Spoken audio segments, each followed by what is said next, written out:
ఏమైంది ఇన్ని రోజులతో కనిపిస్తుంది? ఆరోగ్యం బాగా. చెప్పు బాబా, ఏదైనా ఒక మంచి డైలాగ్. మంచి డైలాగ్ చెప్పు.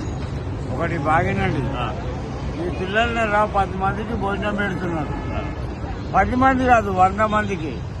కానీ ఇటువంటి వాళ్ళని ఎవరైనా గెలిచిండే అనుకో, పొడిచి మాడతా పెట్టి తెంగుతా.